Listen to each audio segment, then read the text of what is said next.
censorship. As you already know, vote bots, false flagging, and fraudulent DMCAs are being used by fundamentalist Christians and extremists against videos of conscientious objectors to fundamentalism, creationism, and supremacy here on YouTube.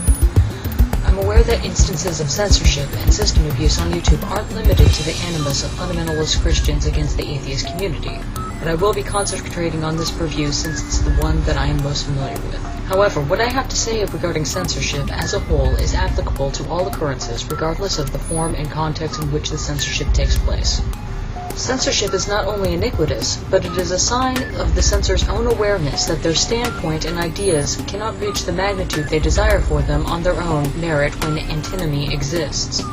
It is as good as admitting the inherent weakness of the censor's own views, regardless of whether this weakness is because the views are equivocal, have strong opposition, or because those who hold the views feel that they should become dominant and supersede all contending ideas through any means necessary.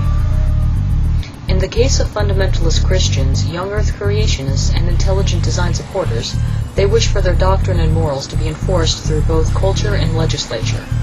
They want their views to be dominant and unquestioned. They want no less than total supremacy within the U.S. and her cultures and, eventually, the whole world. We cannot allow this to happen. We all have the basic right to our beliefs and to express those beliefs. Censorship cannot be tolerated on any scale or within any forum. Censorship is the enemy of free speech and the tool of supremacy. YouTube's system is broken and useless in the prevention of misuse. Tools that are meant to regulate quality and protect the rights of copyright owners are being abused easily with little to no admonishment from YouTube. YouTube as an entity has little real ability or incentive to counter this illicit behavior.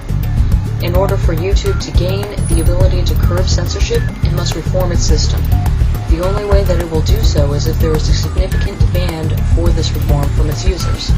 This petition is a vehicle that will make YouTube aware that there is not only enough demand for reform of how it handles its flagging, voting, and DMCA systems, but that there is a significant need for it as well. If enough signatures are required, then this effort will not be in vain. YouTube is a global entity, and thus it has great influence. If we stand for the defense of free speech on this forum, we can set a precedent for the establishment and preservation of free exchange worldwide. So please take a moment to follow the link inside.